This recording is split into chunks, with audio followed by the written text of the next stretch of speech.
بسم اللہ الرحمن الرحیم۔ السلام علیکم۔ ایم بی نیوز کے ڈسٹرکٹ بلیٹن کے ساتھ میں ہوں رابیل سید۔ بلیٹن کا باقاعدہ آغاز کرتے ہوئے آپ کو تازہ ترین خبر سے آگاہ کرتے چلیں۔ باہمت دلیر اور روایت شکن رابعہ خان کی عظیم داستان۔ ایم بی نیوز کے کنٹری ہیڈ عباس ملک کی رپورٹ میں سندھ سے تعلق رکھنے والی ایک نوردہ ادبی ثقافتی تحلیل کار اور صحافتی و ادبی سرگرمیوں پر شاعری کالم نویسی پر متعدد ایوارڈز اور سرٹیفکیٹس حاصل کرنے والی سندھ کی یہ باصلاحیت بیٹی رابعہ خان پہاڑ کی طرح مضبوط اور ہمیشہ حقائق کی تلاش میں رہتی ہے۔ خدمت اور حوصلے کے مقابلے میں وہ موم کی طرح نرم ہے اور فضا سے برسنے والی شبنم کی طرح میزبان۔ اس نوجوان تحلیل کار رابعہ خان کے خوبصورت چہرے پر اور آنکھوں میں خلوص کی جو چمک ہے وہ یہ بتاتی ہے کہ وہ بہت جلد ادب کی دنیا میں کالم نویسی میں ایک بہت بڑا نام پیدا کرنے والی ہے۔ اس نوردہ نوجوان لکھاری رابعہ کی شخصیت میں جو طلسم ہے، اس کی تحریروں میں جو پختگی ہے، وہ تمام حلقہ احباب کی تحریروں کے مترادف ہے۔ یہ حقیقت ہے کہ زندگی ایک شنگلہ وادی ہے جہاں ہر قدم نشتر کی مانند چبھتا ہے، جہاں ہر سانس امتحان، ہر لمحہ کشمکش اور ہر دن ایک نئی آزمائش لے کر آتا ہے۔ کچھ لوگ اپنی غیر متزلزل استقامت، فولادی عزم اور ناقابل شکست حوصلے سے نئی دشوار گزار راہوں کو اپنا مسکن بنا لیتے ہیں اور وہ طوفانوں میں چراغ جلاتے ہیں اور تاریکیوں میں روشنی کی نوید بن جاتے ہیں۔ رابعہ خان ایک ایسا نام، ایک پہچان، ایک داستان جو خودداری، جستجو اور محنت شقا کی روشن تفسیر ہے، اور وہ جو حالات کے تھپیڑوں میں گری مگر بکھری نہیں، وہ جو سنگلاں زمین پر چلی مگر قدموں میں لرزش نہ آنے دی، وہ جو ظلمت میں چلی مگر راکھ نہ بنی۔ اس کی زندگی کی کہانی ایک ایسی کتاب ہے جس کے ہر ورق پر صبر، حوصلہ اور مشقت کی روشنائی سے داستان حیات رقم ہے۔ زندگی ہمیشہ مہربان نہیں ہوتی۔ کچھ لوگوں کے حصے میں گلابوں کی سیج آتی ہے تو کچھ کے لیے کانٹوں کی راہ ہموار مقدر بن کر رہ جاتی ہے۔ رابعہ انہی بد نصیبوں میں سے ایک ہیں جنہیں نرم بستر کی جگہ پتھریلی زمین ملی، جس کے حصے میں محبتوں کے چراغ نہیں آئے بلکہ تلخ حقیقتوں کی یخ بختی آئی۔ اس کا پس منظر ایسا تھا کہ جہاں یونیورسٹی تو دور، اسکول اور کالج جانے کا خواب بھی دیکھنا محال تھا، مگر خوابوں کی روشنی ہمیشہ تاریکیوں کو چیر کر اپنا راستہ بنا لیتی ہے۔ اس لیے ہمت نہیں ہاری، حوصلہ نہیں کھویا، مصلحتوں کے طوق نہیں پہنے بلکہ بغاوت کا علم بلند کیا۔ وہ جو حالات کے ہاتھوں بے بس ہو سکتی تھی، اس نے انہی ہاتھوں سے اپنی قسمت کی لکیریں کھینچ ڈالی، مشقت کی صلیب پر چڑھی، امیدیں رابعہ کا حوصلہ بنی، اور یہ جو دوسری لڑکیوں کی طرح والدین کی چھاؤں میں بیٹھ کر سہولتوں کی پوٹلی کھول سکتی تھی، اس نے زندگی کی سخت زمین پر ننگے پاؤں چلنا سیکھا۔ یونیورسٹی کی فیس، وہ جو بوجھ بڑے بڑے سرمایہ داروں کے لیے معمولی حیثیت رکھتا ہے، اس کے لیے ایک پہاڑ جیسا بوجھ تھا۔ وہ 10 روپے، 50 روپے، چھوٹے نوٹوں اور سکون کو یوں جوڑتی جیسے کوئی ٹوٹے خوابوں کو جوڑنے کی کوشش کر رہا ہو۔ 6 مہینوں میں وہ کہیں جا کر وہ فیس کی رقم مکمل کر پاتی۔ زندگی کے اس کارے راز میں جہاں ہر طرف سہولتوں کا بازار سجا تھا، وہ دوسروں کے اسائنمنٹ بنا کر اپنی ضروریات پوری کرتی۔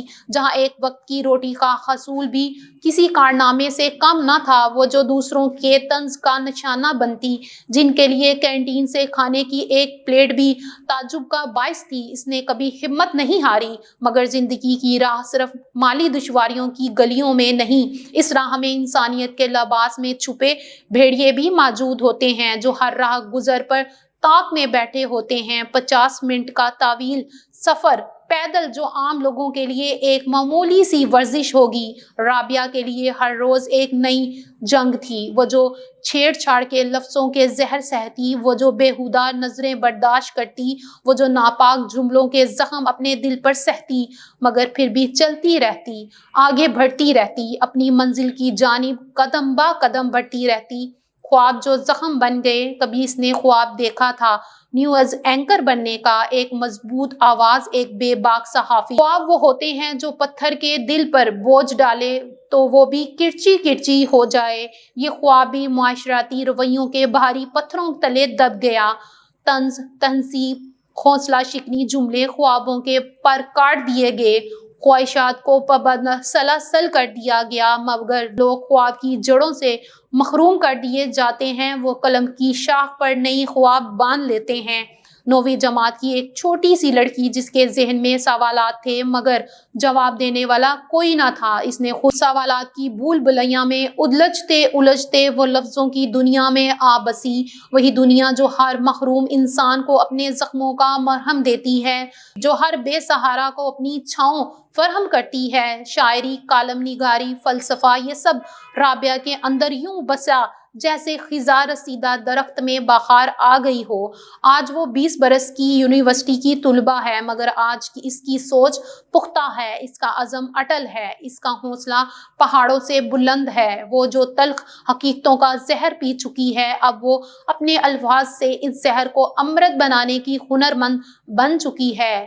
سلام اے دختر حوصلہ رابعہ خان، آپ اس معاشرے کے لیے روشنی کا مینار ہو، آپ ان خواب دیکھنے والی آنکھوں کے لیے امید کا استعار ہو، اب ان لڑکیوں کے لیے ایک زندہ مثال ہو جو حالات کے طوفان میں بہہ جانے کے بجائے اس سے ٹکرا کر کھڑے ہونے کا ہنر سیکھنا چاہتی ہیں۔ یہ معاشرہ یہ تلخ روایات یہ روکنے کی ہزار کوششیں کریں گے، مگر آپ نے جو آگ جلائی ہے وہ کبھی بجھنے نہ دینا، آپ کے قلم میں جو روشنی ہے اسے کبھی مدھم نہ ہونے دینا، آپ کے خوابوں میں جو چراغ ہیں انہیں کبھی گل نہ ہونے دینا۔ آپ جلتی رہو اپنی منزل کی طرف، اپنی راہ کی طرف، اپنی تقدیر کے ستارے تک، اپنی عظمت کی معراج تک، کیونکہ آپ کی کہانی کسی المیہ کا عنوان نہیں بلکہ ایک ایسی داستان ہے جو آنے والی نسلوں کے لیے امید، ہمت اور غیر متنزل عزم کی علامت بنے گی۔ کم عمر رابعہ خان، آپ اتنا مختصر عرصے میں اتنے بڑے مقام بنا لینا تمام ادبی صحافتی حلقوں کی جانب سے آپ کو ان ادبی خدمات پر تحسین پیش کرتے ہوئے یہ دعا دیتے ہیں۔ رابعہ خان کے دعا ہے کہ آپ کا سفر جاری رہے، آپ کی روشنی ہمیشہ چمکتی رہے، آپ کا نام ہمیشہ زندہ رہے۔ پاکستان زندہ باد۔ خبروں کا سلسلہ مزید آگے بڑھاتے ہوئے آپ کو بتاتے چلیں، پیرووار پریس کلب کی سالانہ تقریب حلف برداری کی رپورٹ کر رہے ہیں میاں Abdul Waheed Imrana. Crime reporter MB news south Punjab کی رپورٹ کے مطابق تقریب کے مہمان خصوصی ملتان پریس کلب کے صدر شکیل انجم تھے، جبکہ مہمان اعزاز میں چودھری ضیاء الرحمان MPA اور district police officer Khanewal Muhammad Ismail کھاڑک تھے۔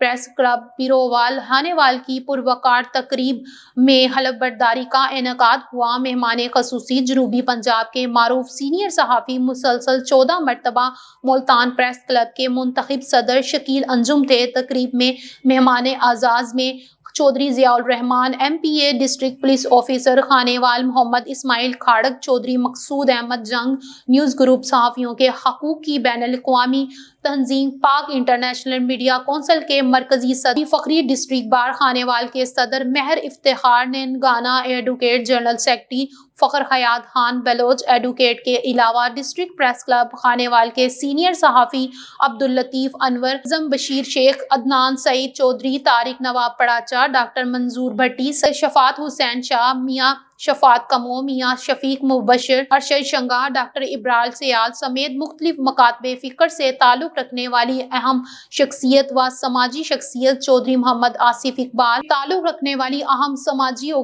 سیاسی شخصیت چودھری محمد آصف اقبال، اعجاز سہارا، راؤ عمر حیات، راؤ طاہر لطیف، سید منور شاہ، سید شمروز شاہ و دیگر پریس کلبوں اور صحافتی تنظیموں کے نمائندگان نے بھرپور شرکت کی۔